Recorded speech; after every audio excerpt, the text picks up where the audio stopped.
Assalamualaikum warahmatullahi wabarakatuh. Kembali lagi bersama saya Mas Dalgahria di Liputan 6. Berikut adalah berita utamanya. Pasukan Israel kembali menyerang Masjid Al-Aqsa dan terjadinya bentrokan di Masjid Al-Aqsa. Berikut adalah tayangan video.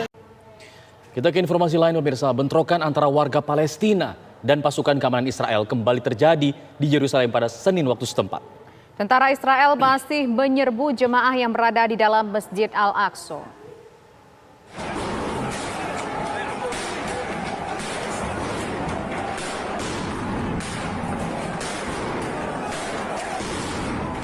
Inilah momen saat pasukan keamanan Israel melepaskan tembakan gas air mata dan granat kejut ke arah sejumlah warga Palestina di Masjid Al-Aqsa, masjid suci ketiga bagi umat Islam pada Senin waktu setempat.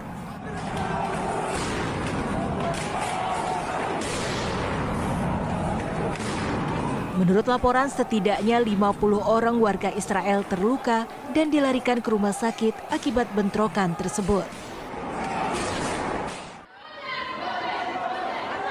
Tak hanya di area masjid, tentara Israel juga secara brutal melepaskan bom kejut dan gas air mata ke arah warga Palestina yang memprotes tindakan Israel.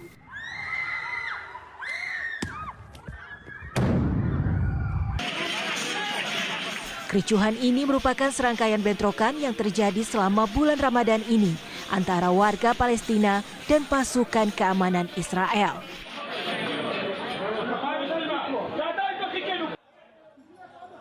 Bentrokan ini bermula dari tindakan kekerasan yang berlebihan dari pasukan keamanan Israel saat membubarkan kerumunan warga Palestina yang berkumpul di lahan Masjid Al-Aqsa pada malam hari.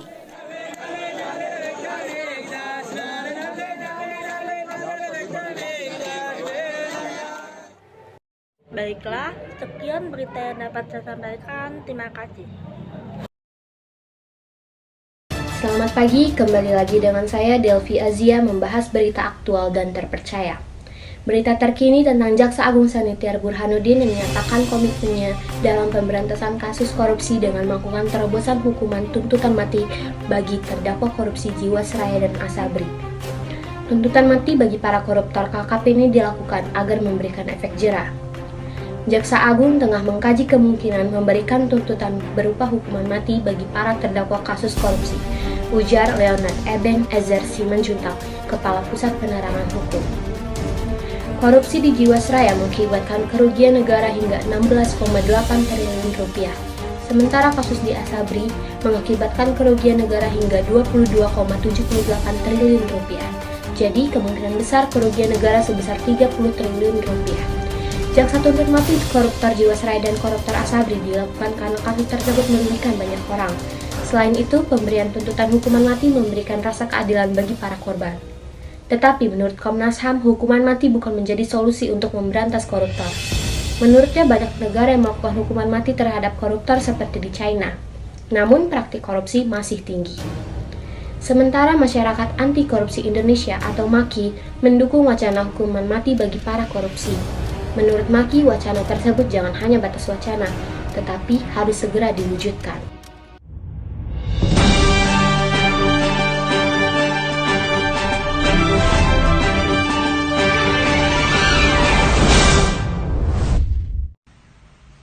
Selamat siang saudara, berjumpa lagi dengan saya Azara Putusanti dalam acara Kompas Siang. Informasi kali ini diawali dengan Gubernur nonaktif Sulawesi Selatan Nurdin Abdullah ditetapkan menjadi tersangka kasus korupsi proyek pembangunan jalan di Sinjai. Sejumlah pihak menyayangkan Nurdin terlibat korupsi, padahal beliau menjadi peraih penghargaan Bung Hatta Anti Corruption Award yang ikut serta memberantas korupsi. Tumpukan uang ini menurut Komisi Pemberantasan Korupsi jumlahnya 2 miliar rupiah. Hasil sitaan penyidik dalam kasus korupsi yang menjerat Gubernur Sulawesi Selatan Nurdin Abdullah. Uang disita dari Sekretariat Dinas Pekerja Umum Provinsi Sulawesi Selatan Edi Rahmat. Diterima dari Agung Sucipto, Direktur PT Agung Perdana Balaumba. Menurut rencana, uang akan diberikan kepada Gubernur Sulawesi Selatan Nurdin Abdullah sebagai imbalan untuk pengerjaan proyek infrastruktur di Sinjai. Ketua KPK Firly Bahuri mengatakan Nurdin bukan kali ini saja menerima suap proyek pembangunan di Sulawesi Selatan. Ia diduga menerima uang 5,4 miliar rupiah dari beberapa kontraktor proyek di lingkungan pemerintahan Provinsi Sulawesi Selatan. Diduga menyerahkan uang sebesar 2 miliar rupiah kepada NA melalui saudara IR. Selain itu, NA juga diduga menerima uang dari kontraktor lain, di antaranya sebagai berikut. Pertama, pada akhir 2020,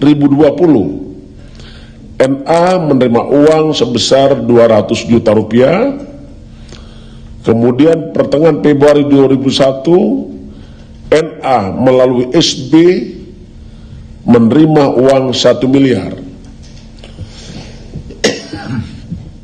Selanjutnya pada awal Februari 2021, NA melalui SB menerima uang sebesar 2,2 miliar.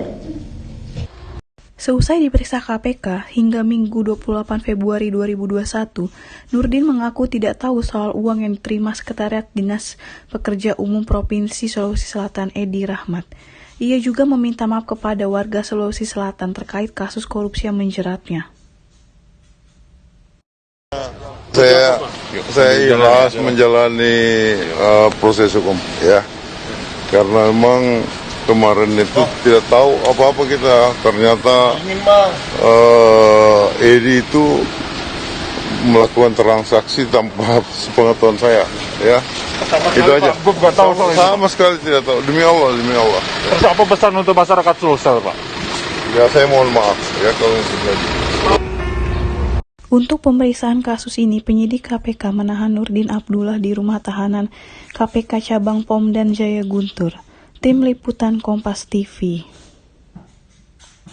Informasi tadi sekaligus menutup perjumpaan kita pada siang ini. Saya Azara Putusanti pamit undur diri. Selamat siang dan selamat beraktivitas.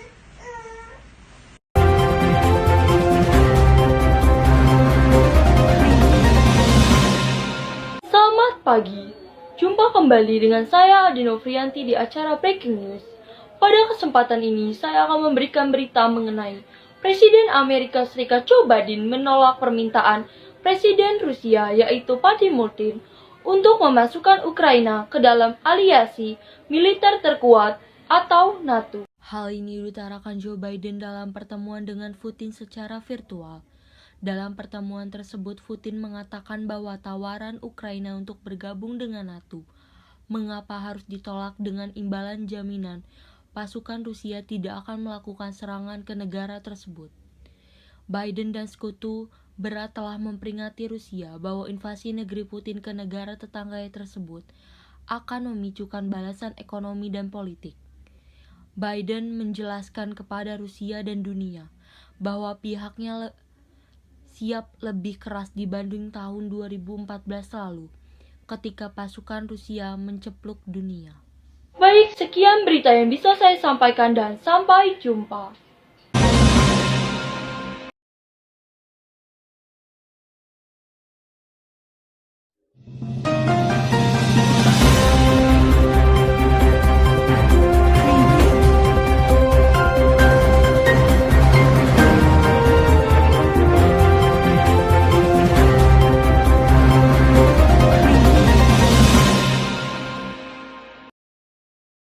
Assalamualaikum warahmatullahi wabarakatuh. Saya Joen Wirawan akan membawakan berita terkait terorisme. Densus 88 menangkap 3 orang yang terduga terorisme pada hari Selasa 16 November 2021 di wilayah Bekasi, Jawa Barat. Salah satunya adalah anggota Komisi Majelis Ulama Indonesia. Berikut adalah hal yang dikatakan Densus 88. Penangkapan terhadap 3 tersangka teroris yang dilakukan oleh Densus 88 Anti Teror Polri tentunya telah didukung oleh bukti-bukti yang cukup. Dan fokus yang dilakukan oleh Densus adalah keterlibatan para tindak pidana terorisme. Dalam hal ini keterlibatan para tersangka dalam jaringan organisasi jemaah Islamiyah. Di mana kita melihat keterlibatan itu peran ya. Dari ketiga tersebut, mereka memiliki peran masing-masing. Saya sebut inisial FAO, yang bersangkutan merupakan Dewan Suro Jemaah Islamiyah, dan juga adalah anggota Dewan Syariah Lembaga Amal Zakat BMABA, yang mana lembaga ini merupakan lembaga yang terafiliasi dengan anggota JI. Dan kita sudah melakukan penangkapan ke beberapa pengumpul dana ini, yang mana kita memiliki bukti-bukti yang kuat pengumpulan dana ini digunakan untuk aksi-aksi terorisme di Indonesia. Pengurus MUI yang ditangkap Densus 88 adalah Zain An-Najah. Polisi sejauh ini belum merinci soal status yang bersangkutan di MUI. Namun, berdasarkan situs MUI, identitas Zain An-Najah tercantum di sana. Nama Ahmad Zain tercatat menjadi anggota Komisi Fatwa MUI dalam nomor 24. Sekian dari saya ucapkan terima kasih. Saya akhiri, wassalamualaikum warahmatullahi wabarakatuh.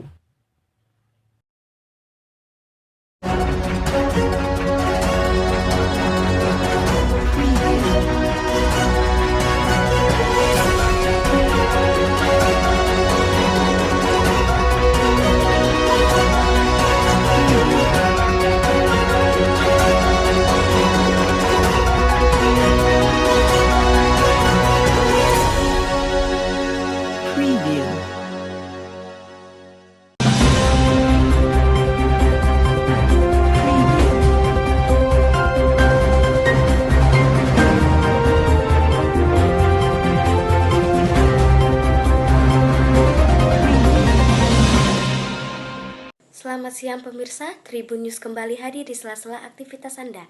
Bersama saya Nadia Rizkyantika. Buntut panjang kudeta Myanmar.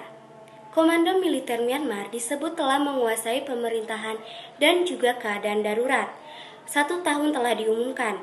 Berita tentang kudeta Myanmar baru disadari masyarakat pada Senin 1 Februari 2021. Pengambil ahlian itu diumumkan dalam pernyataan yang disiarkan melalui stasiun televisi milik militer. Pemimpin sipil negara yakni Aung San Suu Kyi telah ditahan. Ia ditahan bersama dengan anggota Partai Liga Nasional untuk Demokrasi atau NLD miliknya.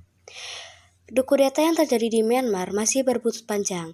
Diinformasikan oleh Asosiasi Bantuan untuk Tahanan Politik di Myanmar mengatakan telah mendokumentasikan penangkapan setidaknya 42 pejabat. Selain itu, ada sekitar 16 aktivis masyarakat sipil yang hilang misterius. Pihaknya dikabarkan masih akan melakukan proses verifikasi. Hal tersebut dilakukan lantaran beberapa tahanan juga sempat dibebaskan pada hari yang sama. Dengan hilangnya beberapa aktivis, selain beberapa tokoh politik dan aktivis yang hilang, gangguan internet juga dialami masyarakat.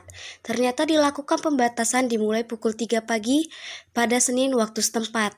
Konektivitas internet turun sehingga 50% dari tingkat normal konektivitas internet pada pukul 8 pagi. Data tersebut menunjukkan gangguan yang mempengaruhi operator jaringan termasuk Myanmar Post dan telekomunikasi milik negara, dan juga operator internasional trainer.